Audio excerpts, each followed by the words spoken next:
अस्सलामुअलैकुम। उम्मीद है कि आप सब खैरियत से होंगे।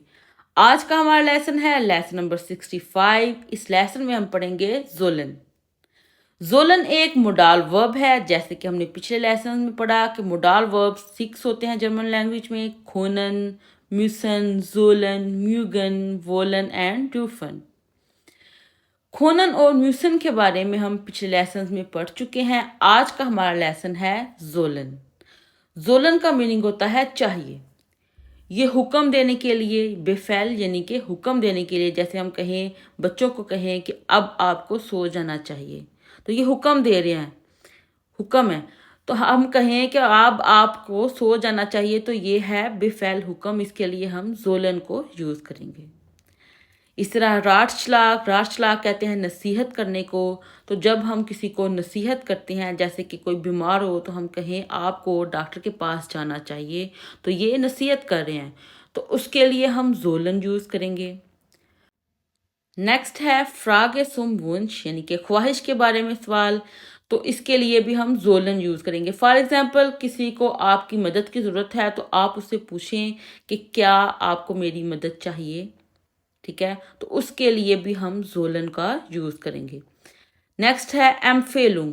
एम्फेलुंग होता है तजवीज़ करना, यानी कि अगर हम कहें कि आज हमें सैर के लिए जाना चाहिए। ठीक है, एक बंदा दूसरे को कह रहा है कि आज हमें सैर के लिए जाना चाहिए, तो ये तजवीज़ कर रहा है कि हमें आज सैर के लिए जाना चाहिए।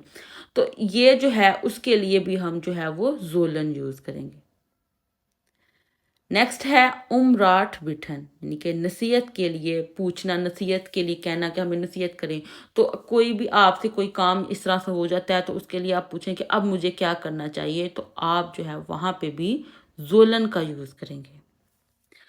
तो आइए सबसे पहले जोलन की कॉन्जुगेशंस को देखते हैं। इश के साथ आता है जोल, इश, जोल, डू, जोल्स्ट, डू, जोल्स्ट, EAZS Zoll, EAZS Zoll, IA Zolt, IA Zolt, Via Zollen, Via Zollen, ZZ Zollen, ZZ Zollen।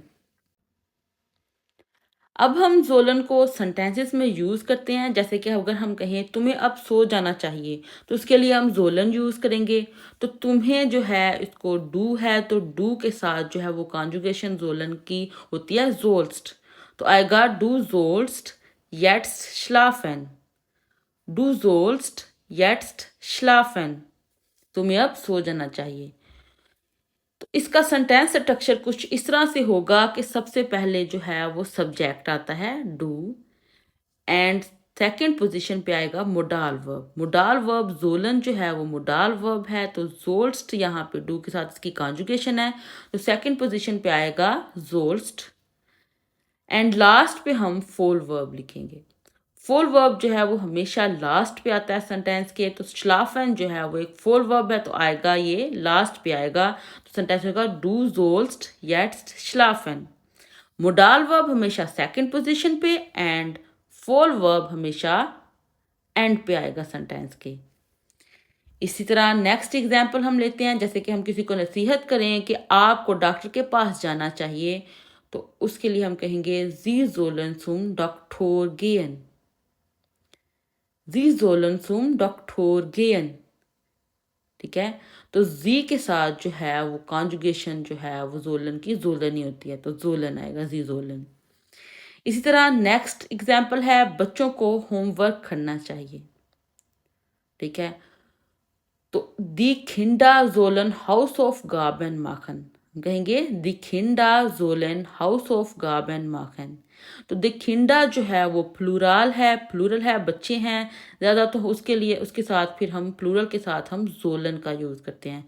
Plural के साथ हमेशा कॉन्जुगेशन जो है वो जोलन होगी। दी खिंडा जोलन हाउस ऑफ गार्बन माखन।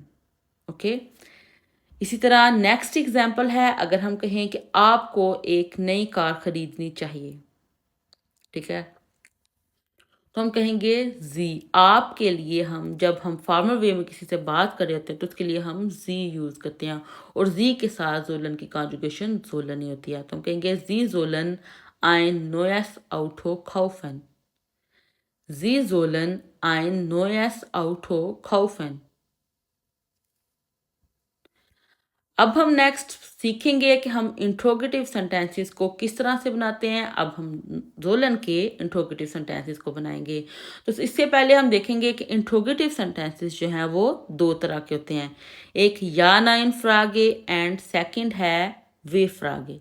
या नाइन फ्रागे यस नो क्वेश्चंस को कहते हैं। यस नो क्वेश्चंस यानी कि ऐसे क्वेश्चन जिनका आंसर यस या नो में होता है। एंड वे फ्रागे ऐसे क्वेश्चनिंग सेंटेंस होते हैं जिनके अंदर डब्ल्यू वर्ड जो है वो डब्ल्यू वर्ड आता है, जैसे कि हम कहें वास, वो है, वो हिन, ठीक है। तो वी, ये जो है वो डब्ल्यू से वर्ड स्टार्ट हो रहे हैं। क्वेश्चनिंग वर्ड हैं ऐसे क्वेश्चनिंग वर्ड जो कि डब्ल्यू से स्टार्ट होते हैं, उनसे बनने वाले सेंटेंसेस जो हैं क्वेश्चनिंग सेंटेंस जो हैं वो वे फ्रागे कहलाते हैं। तो आज हम ये दोनों बनाना सीखेंगे जोलन के। तो पहले हम देखते हैं या नाइन फ्रागे। या नाइन फ्रागे अगर हम किसी से कहें कि क्या मुझे बिल अदा करना चाहिए, किसी से पूछें कि क्या मुझे बिल अदा करना चाहिए, तो इसका आंसर जो है वो यस या नो में होगा, हाँ या ना, ठीक है। तो हम क्या करेंगे, इसी को हम कहते हैं या नाइन फ्रागे, यस नो क्वेश्चन। हम कहेंगे जोल इश दी रैशनुंग बिसालन। जोल इश दी रैशनुंग बिसालन। इसका सेंटेंस स्ट्रक्चर कुछ इस तरह से होगा कि मोडाल वर्ब जो है वो जोल जो है, जोलन जो है वो फर्स्ट पोजीशन पे आ जाएगा। मोडाल वर्ब हमेशा फर्स्ट पोजीशन पे यानी कि जोल, एंड सेकंड पोजीशन पे सब्जेक्ट आ जाएगा। यानी कि सब्जेक्ट और मोडाल वर्ब जो है वो आपस में इंटरचेंज हो जाएंगे।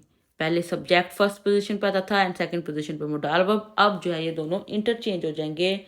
मोडाल वर्ब फर्स्ट पोजीशन पे आएगा एंड सब्जेक्ट जो है वो सेकंड पोजीशन पे आ जाएगा। एंड फोर वर्ब हमेशा जिस तरह लास्ट पोजीशन पे होता है, सेंटेंस के एंड पे होता है, तो लास्ट पे आ जाएगा बिसालन। जोल इश दी रैशनुंग बिसालन।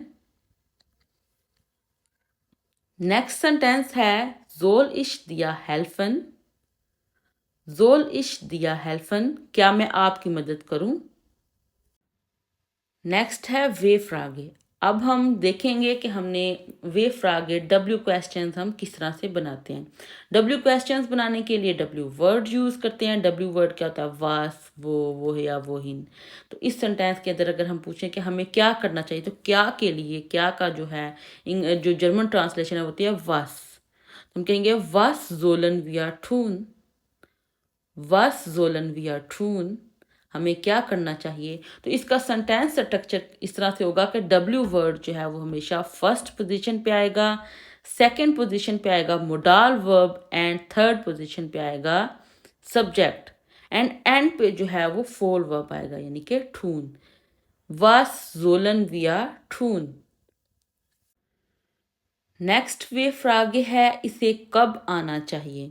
तो कब आना चाहिए, तो उसके लिए हम कहेंगे वन जोल जी खोमन। वन जोल जी खोमन। वन जो है वो एक डब्ल्यू वर्ड है, यानी कि वन का मीनिंग होता है कब, क्वेश्चनिंग वर्ड है। तो अब वन हम कहेंगे वन जोल जी खोमन। तो वन जो है डब्ल्यू वर्ड जो है वो फर्स्ट पोजीशन पे आएगा, सेकंड पोजीशन पे modal verb, and third position पे आएगा सब्जेक्ट, एंड लास्ट पे फोल वर्ब आता है हमेशा। ये वन जोल जी खोमन। हमारा आज का लेसन यहाँ पे मुकम्मल होता है। उम्मीद है कि आप लोगों को इस लेसन की समझ आ गई होगी। अगर फिर भी आप लोगों का कोई क्वेश्चन है तो आप लोग मुझसे कमेंट्स में पूछ सकते हैं। और अगर आप लोगों को मेरी ये वीडियो पसंद आई है तो इस वीडियो को लाइक और इस चैनल को सब्सक्राइब करना मत भूलिएगा। अल्लाह हाफिज़।